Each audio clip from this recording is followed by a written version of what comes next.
those scripts you can use. Naresh, I'll be going to forward it to you. And for Srinivas, I think I already sent you, and everything is ready on your machine so that you can directly use it. Naresh, maybe you can just ping your email address, and then from now on, I'll just communicate with you directly with any materials and all those things which I'm going to provide to you for hands-on and everything. And have you? Okay, that's it. Okay. Where should I ping you? Yeah. I mean, where should I ping you, in the chat or somewhere else? Yeah, you can just send it in the chat. I'll take it from there. Okay. Oh, sure. Okay. And one more thing. Yeah. So now there are a few. Yeah, Brian, I think I'm actually copying you every time, but yeah, I did tell you that you can probably check spam, whether it is getting added to spam or something. And if it is going into the spam, so please add my account to your address book so that it will be there. Okay. And no, I just checked it. It's not going to my spam. I checked my spam. It's not going there. Yeah, your email address is bilabi@yahoo.com, right? Yes. Yeah, the same thing. I did even just before some time also. I did send you the email. I think Sohail, everyone has received, but except you. Yours is an Yahoo account. I'm not sure whether it is blocking something. I'm actually sending from Gmail account, and yeah, Syed, I think you guys have received, right? Just before some time I sent one mail and I copied everyone on that. And even Asif, I copied it. Okay, I mean, I'll try and send it to you again and check. Yes, received the scripts. Yeah, I sent. I'll give you my Gmail account. Yeah, sure. You just give me your Gmail, probably I'll copy on that. Okay, thank you. So there are some confusions with the people, like when we have actually gone through the last class, and there are some confusions to go with. So what we do, I'll set up everything on this remote box. Now I'm currently on the remote box, and I'll set up the accounts for everyone, and based on that, you guys can start working on it.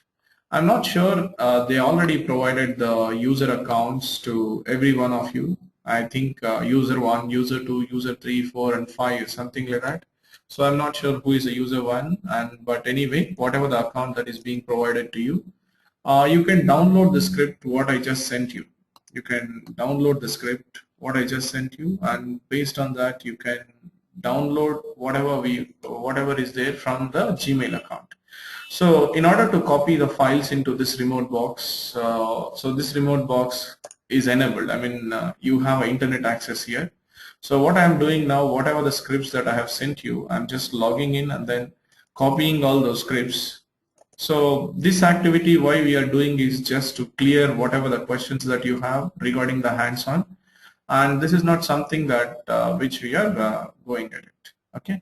So now, these are all the database scripts that we have, and I'm downloading this. So similarly, you can also download these things to your whatever the remote box that is being provided to you, and from there you can start working on it. So I'm just opening the folder now, and so these things I'm going to probably copy that into some folder in the D drive. Maybe, I don't know whether you have access to C drive and all those things, so probably you can use E drive or C drive or whatever. Oops, here also you don't have permission.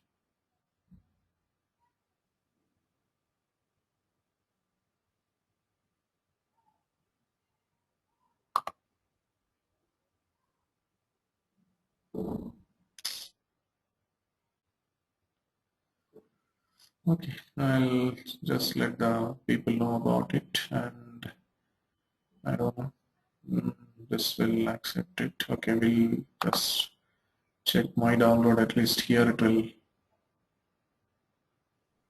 Okay, these are the database scripts that we have, and if you see, there are a lot of database scripts, out of which you have to run and all those things. Okay, so now you have this is to create the source table scripts. You need not to run this.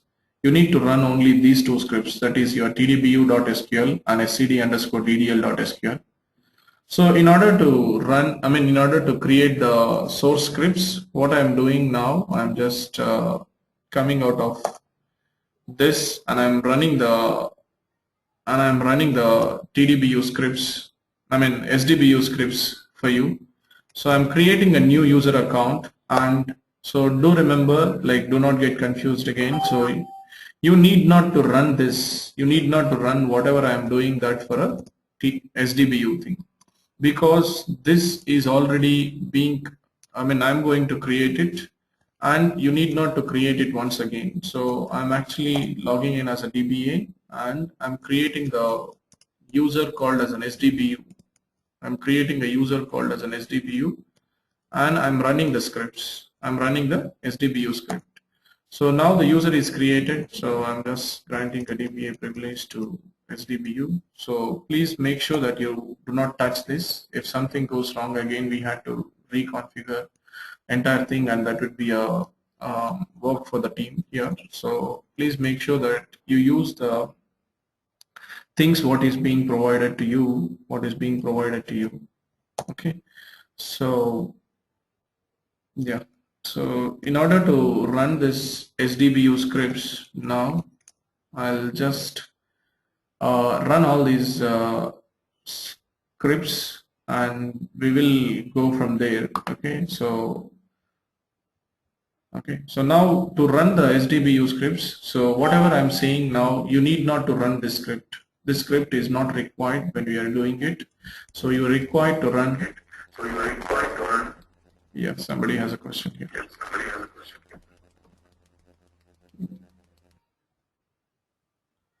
So you require to run only the TDBU scripts. What is as per I have mentioned in the mail, you just run only that script. Don't run these scripts as again to do this, because so now the staging table, source tables have been created. So I have populated the data also onto the source tables. Now if you see in the SDBU schema, you have already the tables, what you have, customer, department, and all those things. And all these tables we are going to use it. So please use SDBU schema as your source whenever you are importing something from the database or this. And similarly, the user account is already provided to you, and the people who doesn't have the user account, I'll just give you the user account details now, like Prashant and Naresh, and I'm going to give you the user accounts what you have to access it. So I'm going to use the TDBU schema, or let's say the user file. I have to run the scripts in the user file. So in order to run the scripts, so in the target schema, in your target schema, so whatever the activity that I have done before, that is not required for you. You just leave it and you just connect to your account, whatever is being provided to you in the email address, that you log in with that account and then do that. So let's say I'm logging in with user 5 and then my database name is ORCL. So just type in there. So it'll allow you to connect to the ORCL schema. Here you run that tdbu.sql and the scd_ddl.sql to create all the target tables. We are going to create. So likewise, user 1, they might have provided you the user account as user 1, user 2, user 3, like that. So log in as your account. Don't just use user 5 and then try to run it, because user 5 I'm already creating it. So it won't be possible for you to log in again and then do it. Okay, now I have to run, you need to run these two scripts. So you can make a note of this. I also mentioned in the email. So you have to run tdbu.sql and scd_ddl.sql to create all the target tables. And remaining all the other scripts, we are going to use it in the future. For time being, don't run anything. Just leave it as is. And when the time comes and when the hands-on lab comes, that time you can run all those scripts as per the instructions. So now I have to run to create all the target tables.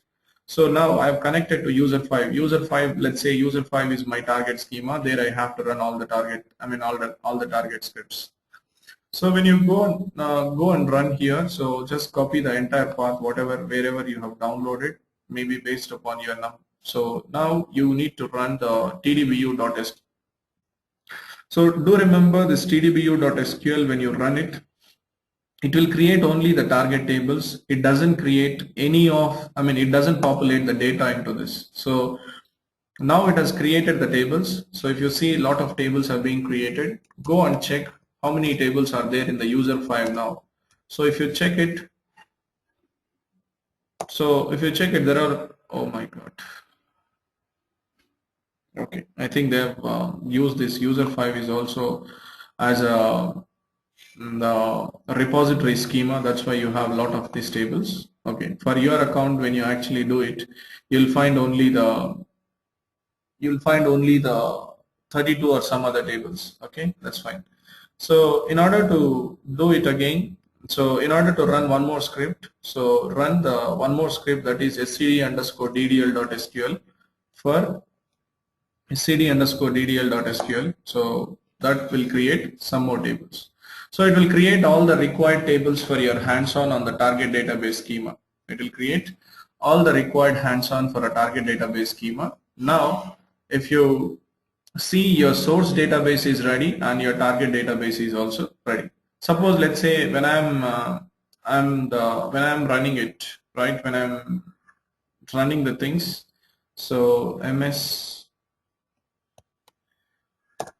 So just to give a heads up and to avoid the confusion, so now I have source database called as a SDBU, and I'm going to, okay, what is text? So this is my source database. So where I have all these things.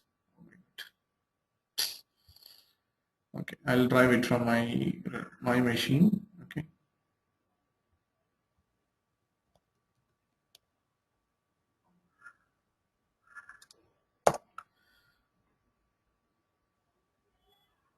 So yeah, so you have this thing. So this is a source SDBU, and you have a user 5. Let's say user 5 account is provided to you. User 5 account is provided to you.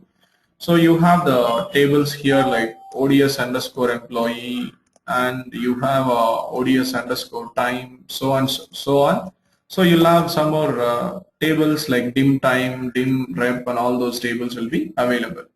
And you have the SDBU schema, which will be the source system will be common for everyone, as I told you in the previous classes. So source system will be common to everyone. From here, using Informatica process, you're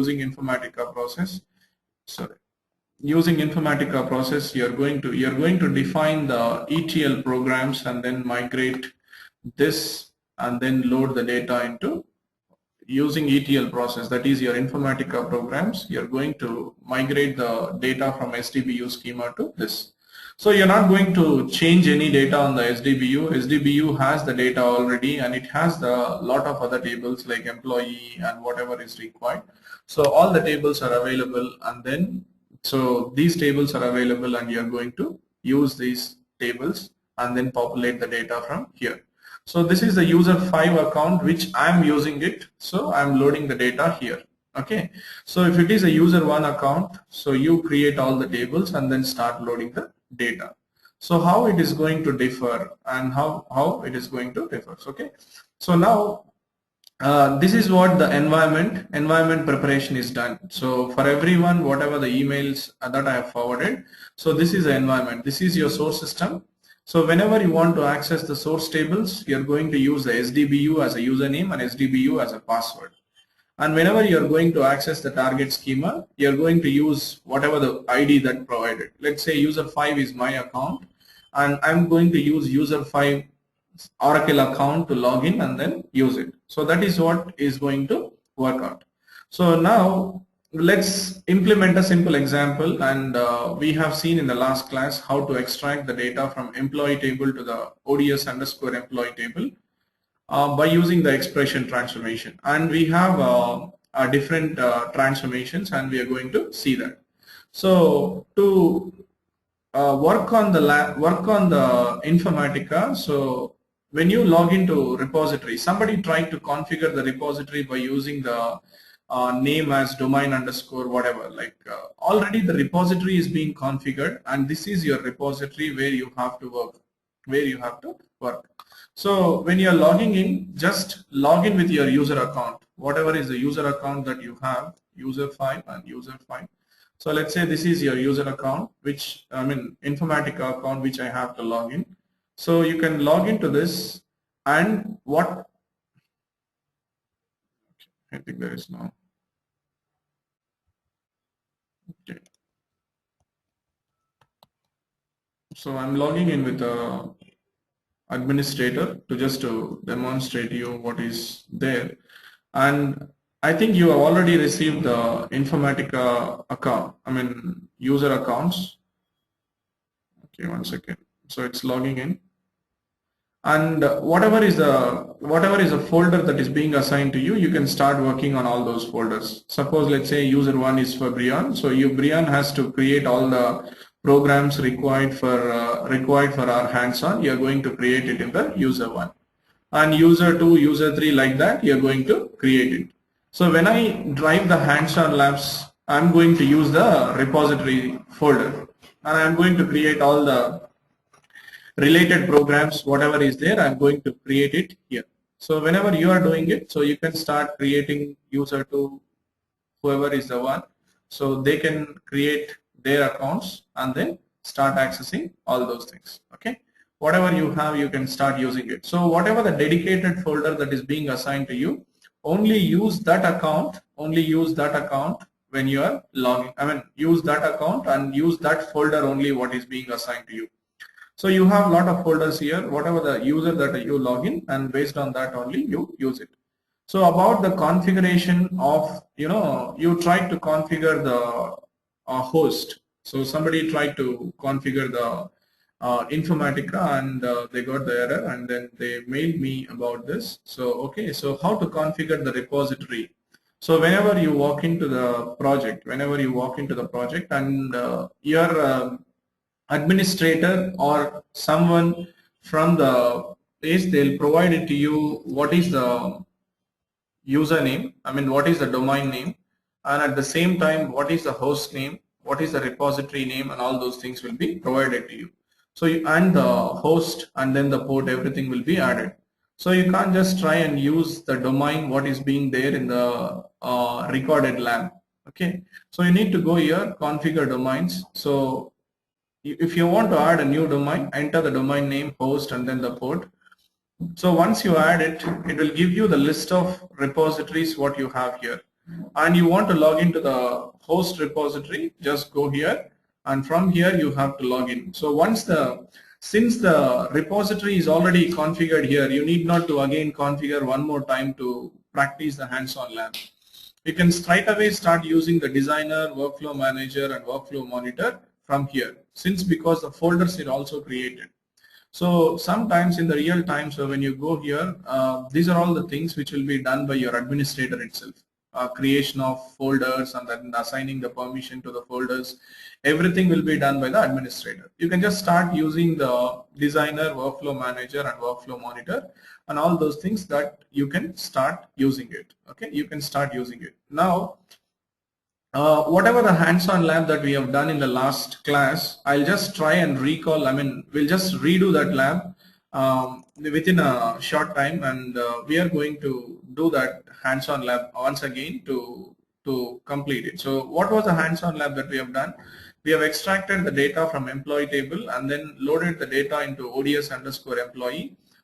ODS underscore employee by using expression transformation. So to log into this, so I'm going to create all my mappings whenever I'm driving the session. So I'm going to use this. I'm going to drive this using the administrator account. So whatever the account that is being provided to you, that you have to use it. So let's little slow here. So I'm going to create all the things here. So we have seen already the client introduction about the mapping designer and all those details.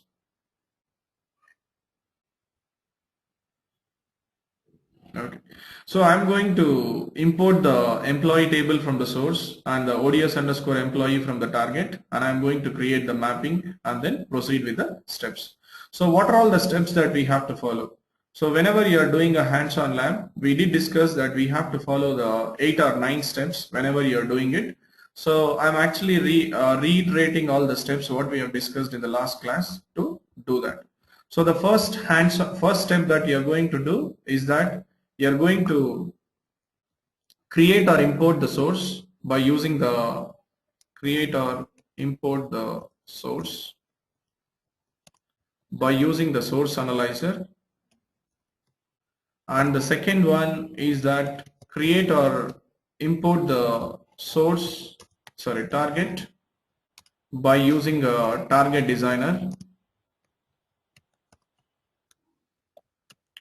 So this is a target designer, and the next one is to do the third one is to create a mapping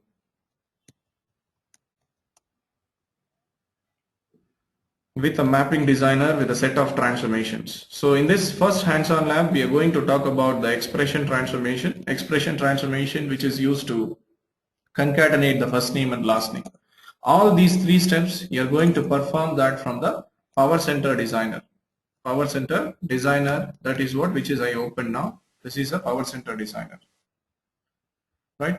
So I'm going to quickly redo all these steps and then we'll proceed from the 4th step. These 3 steps we have already completed. I'm redoing it again because to avoid the confusions on the remote box and to create the DSN again, to import the target table again and all those things. There are a lot of confusion, so I'm going to redo it all these 3 steps and then we'll quickly proceed from the 4th step. So what is the 4th step? And 4th step is to create the session using the task developer in the workflow manager. So that is by using the task developer tab, so that you're going to use it. So 5th one, you're going to provide the connections. You're going to provide the connections to connection for a integration service in the mapping tab. And the 6th one is to create the workflow. Create the workflow using workflow designer. 7th is to run the workflow. And 8th step is to verify the results using the workflow monitor. Verify the results. So these are all the 8 steps for every hands-on we are going to follow. Verify the results. So 4, 5, 6, 7 steps will be done by using another client tool called as a workflow designer. And the last step will be done by using another client tool called as a workflow monitor. Another is called as a workflow monitor. So we'll quickly redo the things. So how we are going to import the source, how we are going to import the target, and how we are going to import the expression.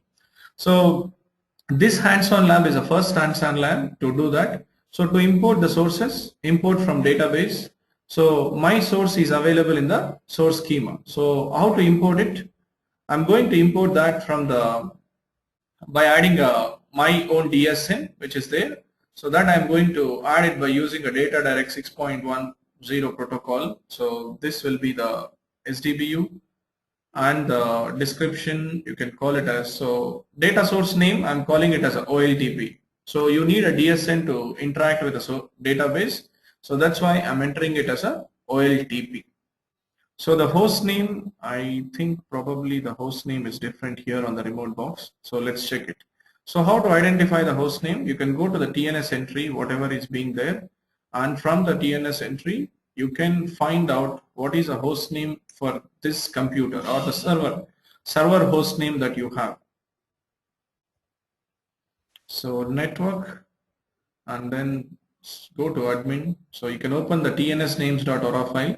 Inside the tnsnames.aura file, you'll come to know what is where is Oracle is sitting. I mean, where the Oracle is running and which host it is running. So this is the host name is info and the port name is 1521 and the database name is ORCL. So those details you have to enter it over here. So here the info is the host name and the port number is 1521 and the SID what you are going to use is a ORCL. Test the connectivity with the SDBU schema. So SDBU, click on OK. Now yes, connection is established, that has been working fine. So now you can use this DSN to communicate with a source database. So likewise, you can also create one to communicate with a OLTP. And whatever I have created in the account user 5, I have logged in as a user 5, and this might not be visible to you. When you log into the remote box, this might not be visible. So you have to use your own account to create it.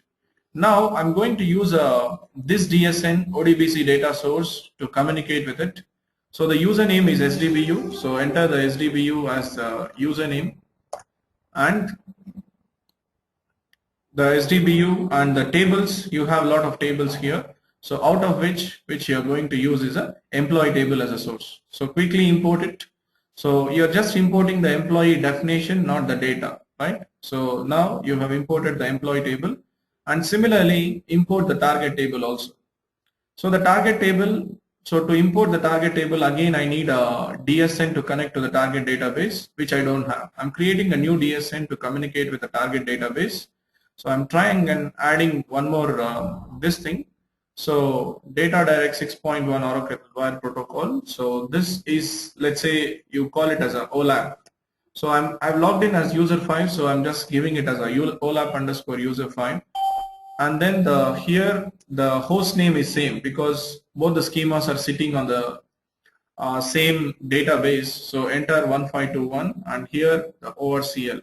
So but when you are connecting it, you need to provide your username and password. Do remember here. So whatever that I'm providing the user file and whatever the password that is being provided to you. Okay. Now I am using the user 5 as my database account. My database account, so I've created OLAP. So I'm going to use a OLAP to come in, import my target tables. Okay, so OLAP user 5. So now I have the user 5 is my target database account, and I'm entering the user 5 here. User 5. So just connect. It will give me a lot of tables because this is the Informatica repository schema also. So now out of which I need only the ODS underscore employee. So just go to ODS underscore employee, select it and click on OK. Now you have the source table is ready and the target table is ready. So the next thing is to create the mapping. So we'll quickly create a mapping. So whenever you're creating a mapping, come to the mapping designer. So go here, click on create. That is a new thing. So M underscore ODS underscore employee. Always the mapping name will be M underscore ODS underscore employee. So click on OK. Click on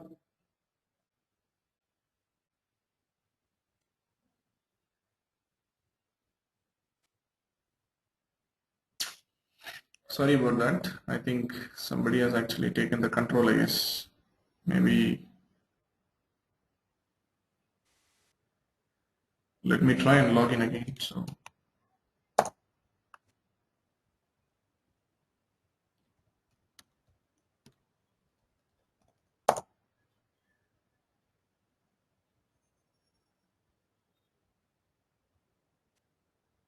okay. So I'm going to create the user. I'm going to create a mapping. So my source table is employee table. So I'm dragging and dropping that into workspace. So employee table, and now I'm going to use the expression transformation to concatenate both the first name and last name. So I'm creating a new transformation. These are all the things that we have already discussed. That's why I'm going little fast here. I'm creating an expression transformation to concatenate the first name and last name, what we have on the source. So concat names. So click on create, done. So now you have the source table is ready and the target table is also imported. So just drag and drop all the things here to expression and now you have the all. So you have three ports: input port, output port, and the variable port. So I'm going to mark first name and last name as only input ports because I'm not going to populate them into the target table. Rather, I'm interested in populating the concatenated name of first name and last name into the target. So to add a new port, just add a new port here, and to move this up and down, you can use this arrow. And here this, I'll add a name as out underscore name, which I'm going to mark the data type as string of 100, and you have the out underscore name. Here I'm going to add the expression. So what expression you're going to add? I mean, you're concatenating the first name and last name and then separating that by the comma. So just use a comma in between, and you're concatenating this and then the last name. So validate it, expression parsed successfully, and click on OK. So just apply. Now you have concatenated the first name and last name using the expression transformation, which is a passive transformation, and load the data into the target, that is your ODS underscore employee. So employee ID, so that you have the employee ID and the name what you have, which is a concatenated name, load it into this, and then the date hide that you have, and the type code what you have is this one, type code. So save it.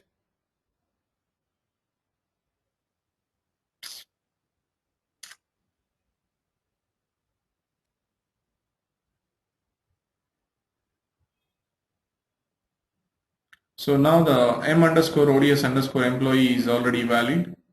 So M underscore ODS underscore employee is valid. So now the mapping is being done. So that means first three steps that we have done, which we have already discussed in the last class. I hope till now. So if you have any confusions, go ahead. We'll discuss, and then from this step, this is a new thing that we are discussing. These are all the things which I already discussed in the last classes till the third, and we are starting from the fourth step to complete the lab now. So this till this part it will cover lab 1 and lab 2. I'm going to give you the lab documents to the shared drive from the 4share.com. You can just download it.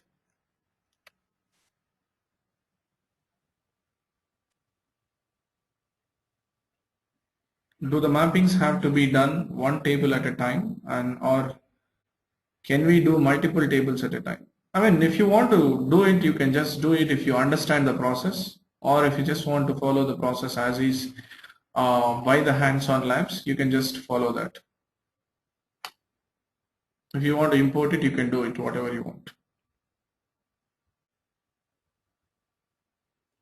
So the next thing is about the workflow designer. I'm going to create the work session and the workflow by using the task developer. So go to the workflow manager. So how to log into the workflow manager? Once you log into the designer, you can just click on the workflow manager. It will automatically opens up the workflow manager, and from the workflow, by using the workflow manager, you can create the session. So to do that, now I'm logging into the workflow manager by using my account. I'm using the what is the account that is being provided to me. So I'm logging in here.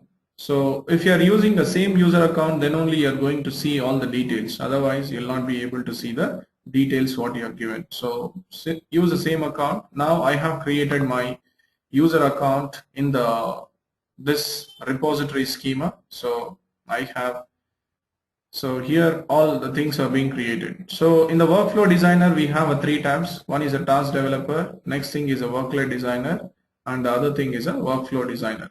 So using the task developer, you're going to create a session which invokes the mapping or which executes the mapping. So you're going to create a session using the task developer. Now this is a new step that we are seeing. I have logged into the repository, and similarly I have opened the repository, so it has opened the workspace for me. And this is a navigator window, and this is an output window. This is where you can create sessions and everything. Okay. So to create the session in the task developer, go to the task tab, click on create, and select the session. So you have the session which is available. So S underscore M underscore ODS underscore employee. So I'm creating a session So always the session name will be S underscore the mapping name. So S underscore M underscore ODS underscore employee. So click on create. When you click on create, it will ask you to associate with the mapping. Whatever the mapping that I have created a M underscore ODS employee mapping, which I have created. I'm going to associate that mapping with this. So click on OK. So once you associate, a session will be created and click on done. This is the session. So one session can be associated only with one mapping. You cannot associate one session with the multiple mappings. And one mapping can be invoked from the multiple session. That is possible. So one session can invoke only one mapping. So what is the next step? We have created a session. So provide the connections for an integration service in the mapping tab. So this is the one-time activity. So you need to create a connection in the Informatica Workflow Manager for an integration service to communicate with your target database. So now I have to create a connection for my source and my target. So I'm creating a relational connections for an integration service to communicate with the database.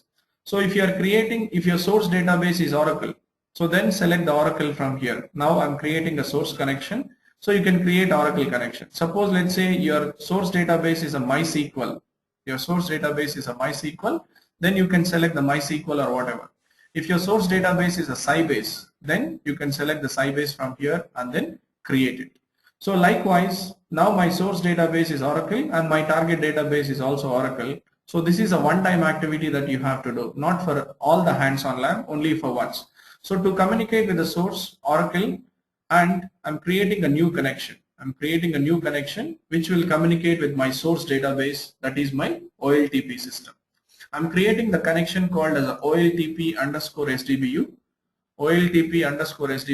And the username is SDBU and the password is SDBU and the connect string is ORCL. So using this details, your integration service will extract the data from your source.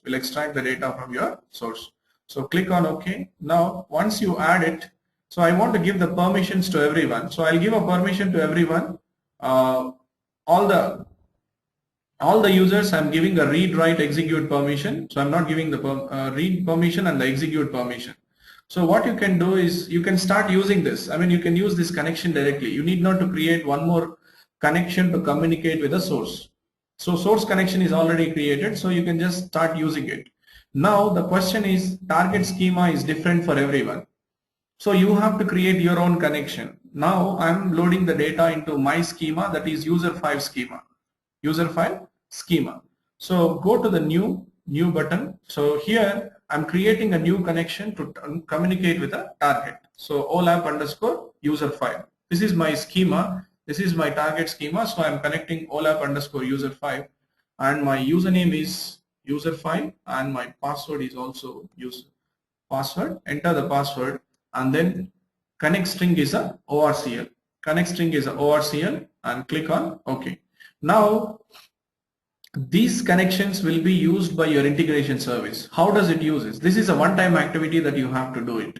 So maybe before doing a first lab, you do it and then leave it. So we are going to use these connections throughout our hands-on labs. Now I have created a relational connections and these connections I'm going to use it. So how are you going to associate this with a integration service? So to associate this with the integration service. So Karthik, Srini here. yeah, go ahead. Karthik, in real time, do we need to set these connections? Yes, if your target schema, do we need to set up these connections? Yes, if your target schema, yes, you need to do that. No, but these tables are already, because someone would have already used and they created the mappings, right? Already. Yeah, if the connection. The source and targets. If the connection. See, let's say you are developing a programs from the scratch. Yeah, if you're developing a programs from the scratch and the source connection is not there in your workflow manager and your target connection is not there in your workflow manager, you have to create it and then start using it. If already the connection is there, and you can start using it. So it depends, like if you're working in an enhancement project, the connections might be there and you start using them. If the connection is not available, then you have to create your own connection. That's it. So now I'm going to, yes, Renus, go ahead. Okay. So edit the schema, edit the session. So to provide the connections for the session, you double click on this. So you can add the description over here in the general tab. So in the general tab, you can write the description here. So about the session, what the session is doing. Session extracts the data from employee table in the SDBU schema and employee table in SDBU schema. These details you have to write it to improve the, to improve your coding practices. To improve your coding standards, you need to write all these descriptions so that if someone comes and looks at your programs, what you have done, they can easily understand what the session is doing and all those things. Okay, so extracts the data from SDBU schema and loads it loads it into the ODS underscore employee. ODS underscore employee, this is your scheme. Okay, so now you are using it. So we are talking about only the general tab now, and if you want to rename the session, you can use this tab and then use the rename session. And the next tab that I'm going to discuss is the mapping tab. We are not touching these tabs. Okay, mapping tab. So here you are going to provide the connections to the integration service. There is a tab called as a connection. In this connection, when you click on this, here you can provide the connection. It says that SQ underscore employee is a relational. That means you're reading the data from the table. So click on this option, and here, where does your employee table present? Your employee table present in the SDBU schema, OLTP underscore SDBU. So just click on this. And your target table is present in the OLAP underscore user find. So just select that connection. So now I have associated the connections to the integration service. So source is available in the OLTP underscore SDBU and the target is available in the ODS underscore employee. Now you have provided the connections. So the next thing is you can go to the source tab and double click on this. It will open up here and it will give you, this is a relational reader, which means you're reading the data from the relational table by using this connection. So if you want to understand which schema it is pointing to, this is pointing to SDBU schema. And then the ODS underscore employee. ODS underscore employee is there in the OLAP underscore user find. This is a relational writer. That means you're loading the data into a relational table, relational reader and relational writer. And the next important thing that you have to talk about here is the target load time. There are two types of loading process by Informatica. One is a normal load, another is a bulk mode. So bulk mode, if you are using, it will insert a group of records at a time by using a bulk insert process. By using a bulk insert, it will insert a group of records at a time. So if you are using a normal mode, it will insert one by one record. It will insert one by one record, it will be inserted. So always the bulk mode will be faster. Bulk mode will be faster to insert the data, but you have a limitations to use a bulk mode. So whenever your target table is having an index, which is defined on that, then you cannot use it. This is very important.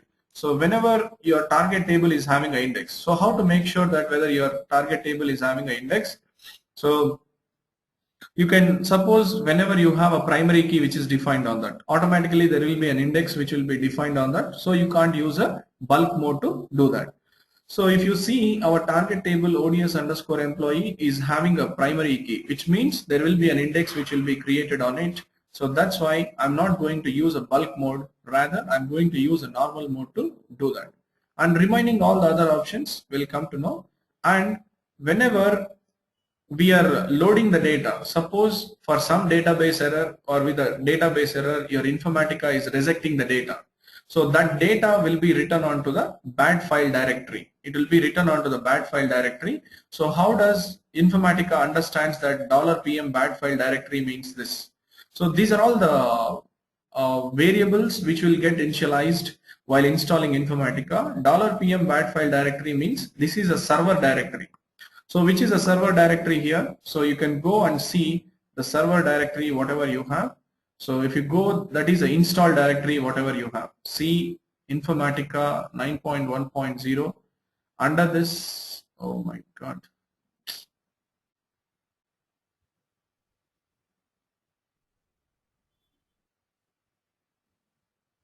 Okay.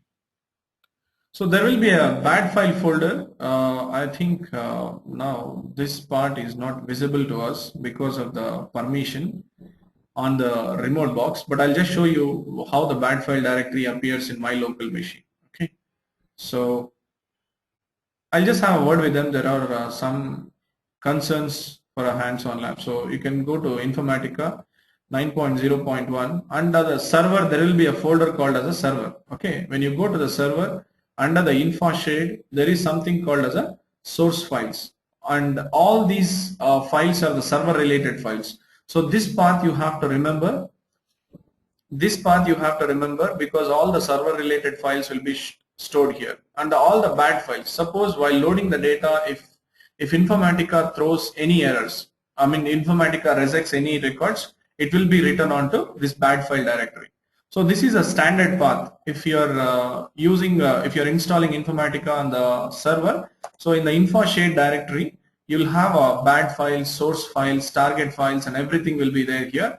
Everything will be there, and these files will contain these are all the server related files which will be available related to your session log, workflow logs, and everything will be provided here. Okay, so we are going to use this. We are going to use these things. I mean, all the server related files will be stored here.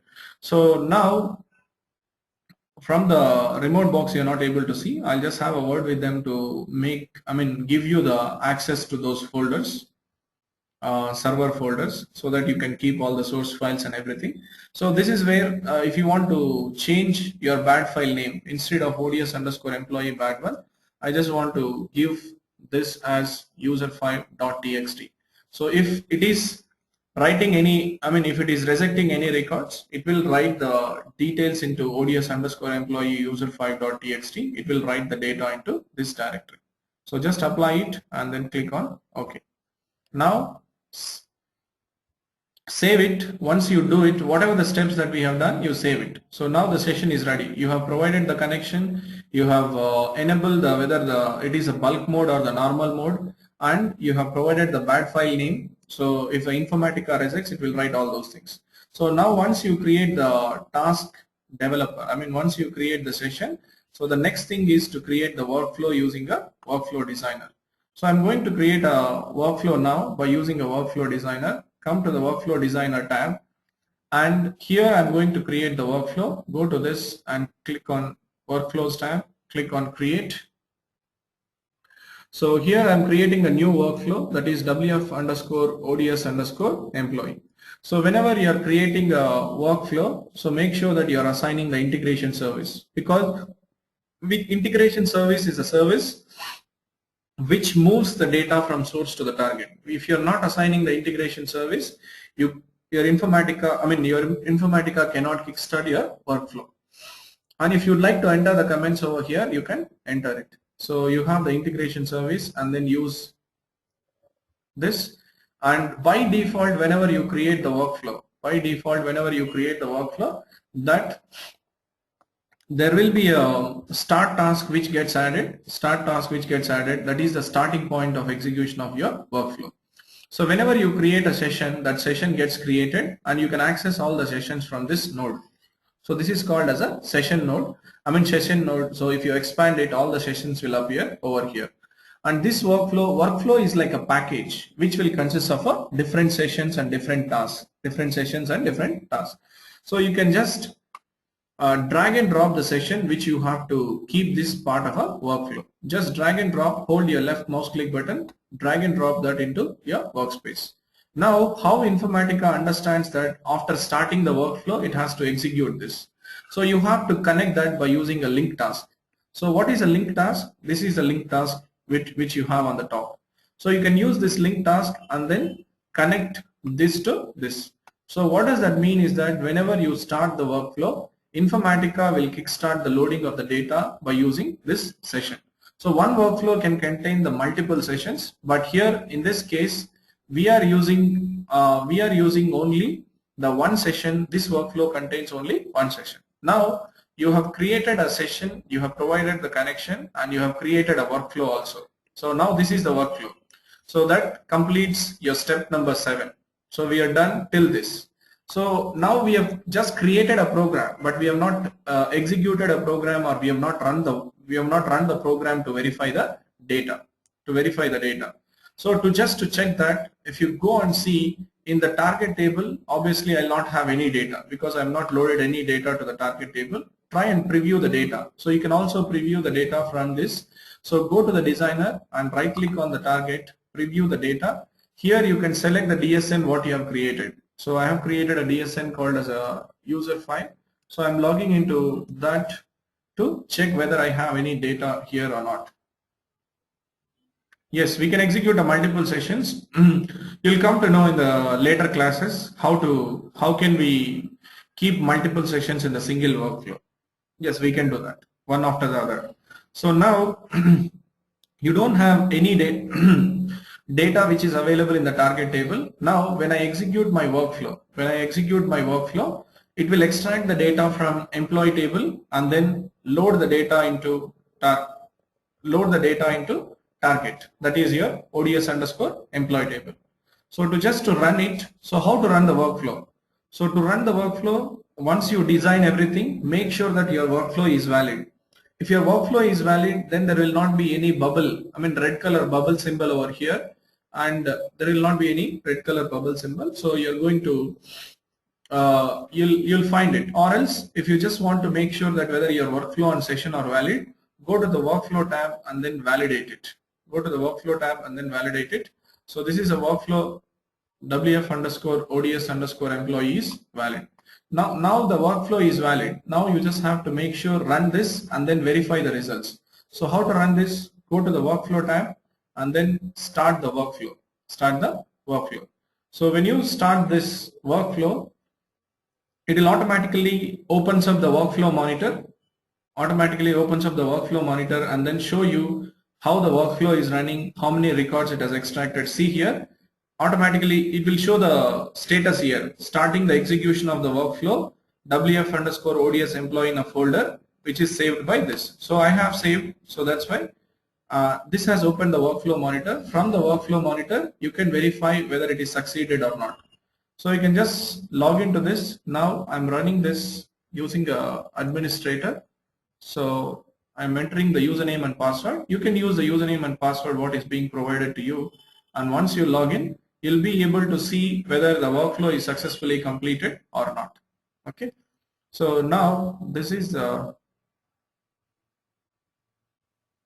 so open the integration service, whatever is provided to you. So I have created the workflows in this, and now go to the task view. So the task view is a better way to get the session log and all those things. So instead of using that in the Gantt chart, so just here you'll find all the log information, whether it is all the log information will be provided, and go to the task view, and from here you'll be able to identify whether the workflow WF underscore ODS employee succeeded or not. So here there are a lot of things that we have to understand. So how to verify how many number of records has been extracted and how many number of records have been loaded and all those things. So to verify this, now the workflow says that it is succeeded. So to verify how many records have been that loaded, so right click on the session and then get run properties. Here if you see, it will tell you all the details here in the task details. What is the instance name, what is the task type, and the status, and you have how many number of source success rows. It has extracted total 26 rows, and the failed rows are 0. That means none of the failed rows, and 26 rows it has loaded, and the target failed rows are 0, and the total transformation errors are 0. Overall the session is succeeded. And this is how you have to verify the details. And you can also go to the source target statistics. From here you'll come to know how many number of rows are affected, how much time it has taken to process the 26 records, how much memory it has occupied, and what is the error that it has encountered last. All those things will be listed over here. So you can see all the details, how many records it has extracted, how many affected, how many rejected rows out of this, and what is the throughput, and everything can be modified. It can be understood from the source target statistics. So whenever you're doing a workflow or whenever you're running a workflow, you need to verify all these statistics. And if you have any rejected records, go to the bad file directory and then verify the details and then use it. So the next thing is about, and you should also make a habit of reading through the session log. Whenever Informatica starts executing the workflow or a session, it will write the information into the log, how it is actually doing it and all those details. So that will be written onto the session log. So how to get the session log information? Right click on it and get session log. Right click on it, get session log, or you can use this tab, which by clicking on this, it will open up the session log. Here you'll see what is a repository name, what is a server, what is a session which is being executed. All those information will be written. And main important thing here that you have to see is what query that Informatica has used. No, it will write entire record. It is not just the reason why it has rejected. It will write entire record, what record is being rejected. We'll see that maybe in the later classes. I'll show you. Okay, so now this is how Informatica will start processing the data. Now we have to understand how the Informatica has generated the SQL query. We have not written any SQL query to extract the data, but Informatica, if you see this SQL query, this is a source query. This is a source query has generated by Informatica to extract the data from your source. So how did it extract? Your Informatica, based upon the configuration that you have done in the mapping, it will automatically generate the SQL to extract the data. So when we discussed about the architecture, your Informatica will generate its own SQLs to extract the data. So how did it understand that it has to extract only these columns? Employee ID, first name, last name, date, height, and the type code based upon the mapping definition. So if you see, you're extracting only these columns from the source. Automatically, based upon the number of columns that you're extracting from the source, your Informatica will fire its own query. Informatica will fire its own query to do that. So now this query is being fired to Informatica. From the logs, you'll be able to verify what is the source qualifier query that is being generated, and it will, by default, you're inserting the data, so it will fire an insert statement. What and all are the statement that is there? It will give you what insert statement it has fired, what update, what delete, and all those statements also will be written onto this. So and the thing is, if you want to increase the log level will be of 4 types. I mean type 1, type 2, type 3, like that, which you'll have a normal, tests, verbose data, and verbose. Normal, tests, verbose initialization, and verbose data. So this is the different log levels. Suppose, let's say you want to understand the more information, what Informatica is doing, and you want to understand each and every record information also in the log file. Then you can increase the log file. Then you can increase the log level so that Informatica will write more details into the session log. So where you can modify that? That you can modify it from the configuration tab. There is a tab when you edit the session. There is a configuration tab. Inside the logging options, there will be inside the error handling options, there is something called as override tracing. Here you have the log level. You can set the log level. By default it will be none. If you want to increase the log level, you can increase to test, normal, verbose initialization, verbose data. So the increasing in the log level, it will write more details into the session so that you can understand what kind of transformations it is doing and how it is extracting the data, and all those things will be written. So you need to change that override tracing. That is nothing but the logging level, which is available in the error handling options. Which you can modify it. So by default it will be none, because if you are changing the log level in the production and the higher environment, what will happen is that it will take a long amount of time to process the data. So that's why we don't keep verbose data, verbose initialization, all these things. It will slow down your loading process. And during the development process, suppose let's say you want to understand, because of some reason one record is being rejected. Which record is getting rejected and for what reason it is being rejected. In order to understand, or in order to debug your program, then you can increase the log level and then identify. Then you can increase the log level and then you can identify, but for production and the higher environments, we don't enable the log level to the higher level. So that likewise you can use the Informatica to process, and similarly all these session logs, workflow logs will get generated onto the shared folder. So we have a shared folder which I shown you on my local machine. So if you see here, there are a lot of session logs. So all the session logs will be written onto this folder, info shared session logs folder. Similarly, the workflow logs and all will be written onto this info shared workflow logs folder. So all the session logs, workflow logs will be generated, but you can't read them. It will be in the binary format. You can't read them and then do that. So if you have to generate in the readable format, you have to follow the different property. You have to set it in the Informatica level, so all the server related files will be shared onto the info shared. So if your server is installed in the Linux, then you have to access the Linux files by using a WinSCP or PuTTY. By using those two things, we will use it.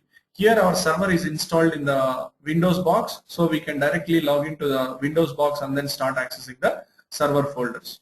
So likewise, whenever you are performing a hands-on lab, you need to verify the workflow log, whether it is having any errors, or you need to verify the session log, whether it is having any errors. All those things you need to modify. So you need to go through each and everything to understand if there are any errors to do that. So likewise, you have to verify the session log. Now the thing is that we have loaded the data, but we didn't verify whether it has loaded the data properly in the target table or not. So once you verify the data at the workflow monitor level, so the next activity is that you have to do a unit testing. Unit testing is something that which will be performed by the developer, and you have to do the unit testing by using a SQL developer or any other tool. So what kind of unit testing you have to do it? What kind of unit testing? First, you need to verify the count of records between the source and target are matching or not. So this is by using SQL you have to do it. So count of records between the source and target, whether it is matching or not. And at the same time, you need to verify whether you have any duplicate records present in the target table. Duplicates present in the target table, that you have to verify it out. And duplicate present in the target table. And similarly, if you have to verify the minus query validation. We talked about the minus query during the SQL classes. So the minus query validation, source minus target. So you have to validate on the column comparison levels. Source minus target should be performed. All these kind of a unit testing should be performed by using the SQL. So these things should be done as part of the unit testing. Once you complete these things only, then only your hands-on lab is completed, and you should make a habit of doing all these things in the real time. So you should not leave it as is, and let's verify the data in the target table.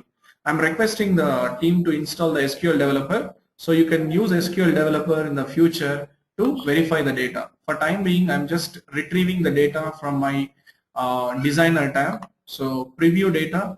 So go here and I'm entering the user file. See here whether it has concatenated the first name and last name properly or not. Now in the mapping we have concatenated the first name and last name. So see, this is being loaded. So all the data is being loaded. So you can verify the data whether it is properly loaded or not, and all those things you can verify. So there is a comma which is separated by this, and you need to do all the unit testing as part of this. So I'll show you maybe the unit testing process maybe for other hands-on lab tomorrow when we do that. For other hands-on lab, how you have to do that, we will see that. So now I see that my first name and last name is properly loaded. So that means which is working fine. I don't have any issues with my mapping. So whenever you want to look for any errors in the session log, you can sort this by the severity. So if you sort this by the severity, what will happen? It will keep all the errors in the first and then followed by the other instructions. So you can easily understand. By default, it will sort the session log based upon the timestamp, and whenever you want to do that using the severity, you can just click on that severity tab. It will give you the error information first and then followed by the other instructions. That way you have to define the lab and then complete the hands-on lab. So far we have done only the first 3 hands-on labs. So Whatever the things that we have discussed so far, we have completed only the first 3 hands-on labs. If you see, I'm going to share these files with you within a short. So we have completed these 3 things. We have imported the source and target. We have created a simple mapping, and we have created a workflow and then monitored the workflow and then verified the workflow. So these 3 labs are completed. Now we have performed this. And yes, so before proceeding with the background, and we have to also understand what as Informatica is doing, how it is going to process the data, what is happening in behind the scene. You are just running it, it is extracting the data and then loading it. How it is processing, that is also important. You have to know that. So we'll just discuss about it. So meanwhile, if anybody has a question so far, you can go ahead with your questions. I'll try and answer each and every question. Even if it is a simple thing, you can go ahead and I'll try and answer your questions, and we'll understand how the Informatica is actually processing the data behind the scene, behind the workflow monitor or workflow manager, how it is doing it. Yeah, you can go ahead with your questions now.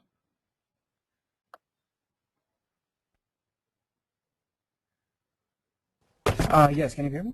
Yes, I go ahead. Okay, so the Informatica server and client, they don't have to be on the same type of OS. The server can be on Linux and the clients on Windows can connect to it, right? Yes, yes. I mean, client should be installed on Windows only. We don't have a client which is developed for Linux. Oh, okay. Oh, okay. Thanks. Even though Linux has a UI, but we don't have any tool, I mean, product which Informatica has developed for Linux. Okay. Oh, Any other? Yeah. okay, thanks. Any other questions? Okay. So, yeah. Patrick? Yes, Srinivas, go ahead. Yeah, how will we do the tuning actually? How will we do the tuning? Yeah. This is little And too early. DB2 will do the just tuning, right? This is little too early. Yeah. Give me a moment and you can just unmute. I'll answer your question. Give me a moment and you can just unmute. I'll answer your question. Okay. So to understand about the tuning process, there is a separate tuning process which will be followed in the Informatica. Okay. So the tuning process we are going to discuss in the advanced level. This is too early to discuss about the tuning on the Informatica level. So if you're following the tuning process in the DB2, probably you'll tune the database, you'll tune the SQL and all those things.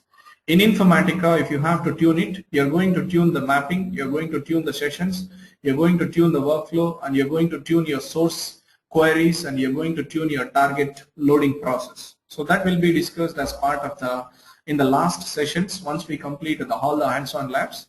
And since that is advanced concepts, I don't want to confuse much everyone. So we'll discuss the performance tuning concept in the later. So the next thing is that we have to understand how Informatica is actually processing the data, how Informatica is processing. So let's try and understand how Informatica is processing your data. Let me just take a simple example and then tell you how Informatica is doing. Let's say this is your source and you have in between, you have the Informatica is here and you have the target table which is available in the target database. Your source can be anything, your target can be anything. Your Informatica can integrate the data from any type of source to any type of a target. So this is your Informatica. Assume that Informatica server you have, and Informatica server contains your repository service and the integration service. Both are available. Now you have defined the mapping here. You have defined the mapping and all the programs have been done. So whenever you execute a workflow, what happens is that based upon your instructions, based upon your Informatica mapping instructions, it will fire a select statement to the source database.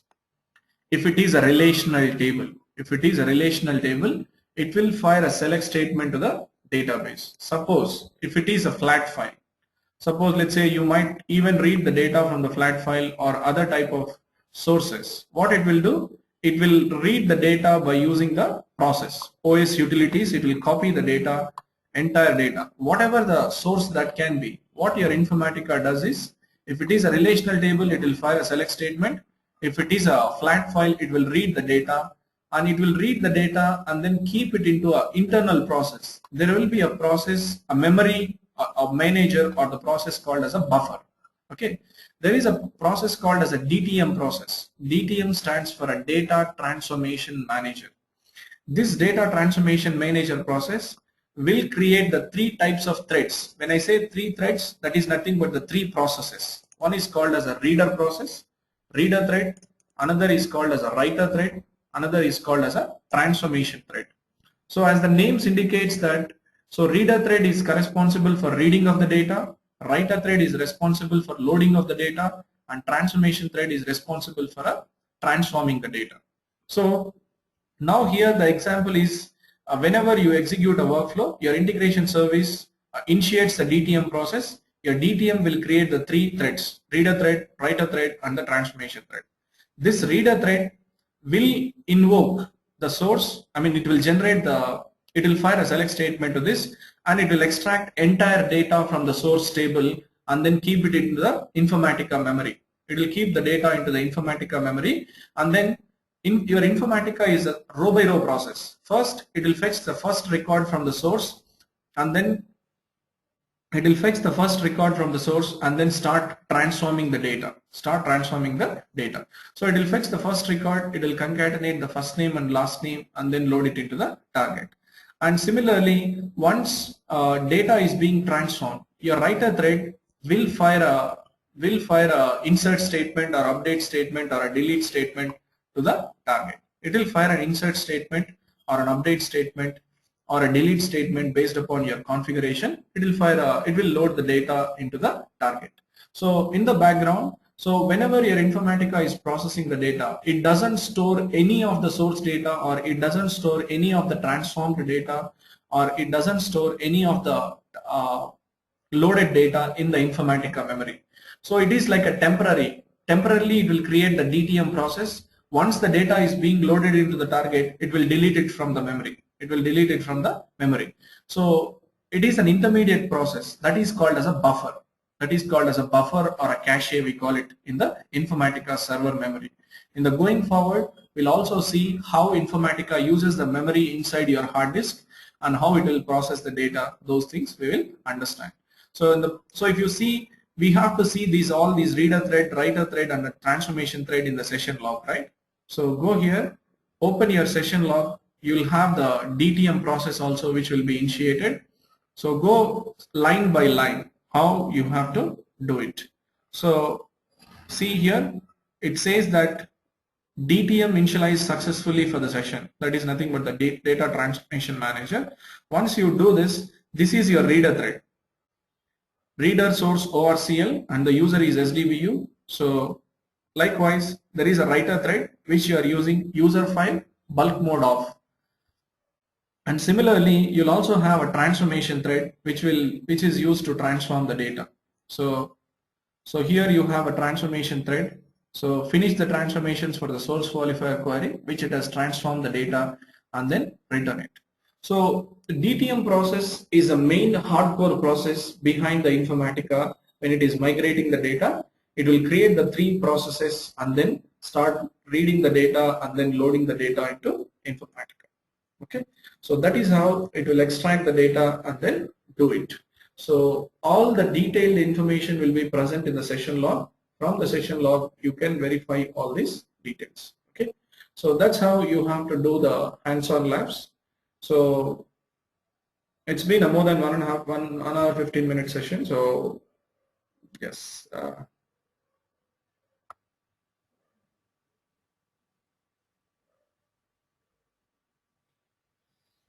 Malik, I don't know what you're trying to type it here, but I can't see that properly. Hi Karthik, I think my keyboard messed up. My question is, can you show us how the batch file we can do with the batch file? You want to execute a workflow with a batch file, right? Yes, if you have an example like that. Yeah, we have an example in the advanced labs, how we are going to execute a workflow from the batch file or a shell script, you can call it. There is a third-party thing. which, I mean, from the third party tools you can execute it, and we'll see that there is a utility called as a PMCMD utility. In the later class, we have a separate hands-on lab for it, which we'll discuss. Thank you. Yeah. Any other questions?